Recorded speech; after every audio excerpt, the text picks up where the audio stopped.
धन्य मोर महिषी मातृभूमि उदयनगर धन्य मोर जनक जननी ए धराधाम पदार्पण करी आज निजक निजे धन्य मन करुछि। रूपमाया रसिकामो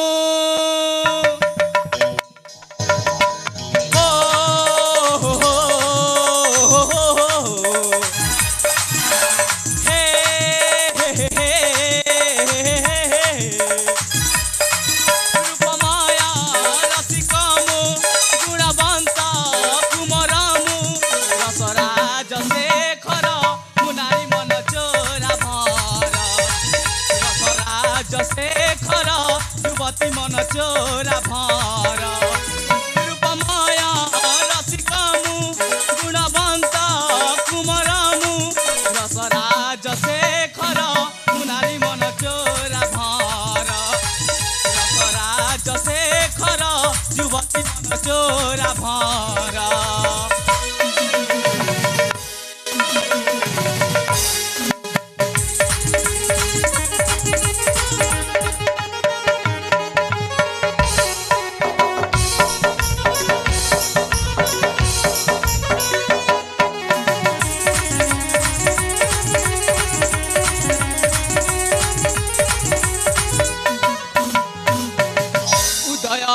रामु राजा कुमार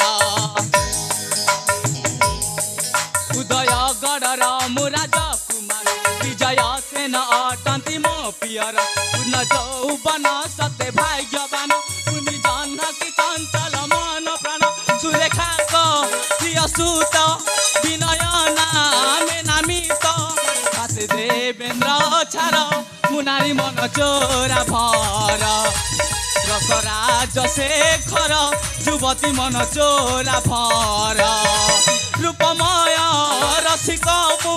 गुणवंत कुमरमु रसराज शेखर मुनारी मन चोरा भर रसराज शेखर युवती मन चोरा भर।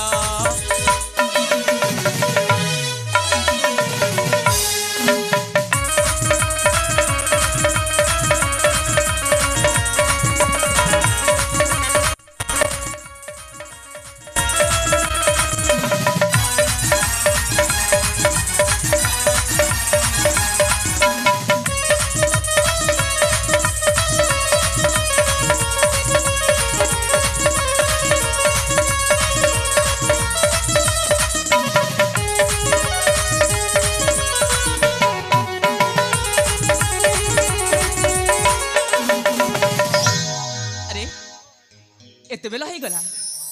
मो बड़ भाई को देखा नहीं मो बड़ भाई रही गले क्योंठी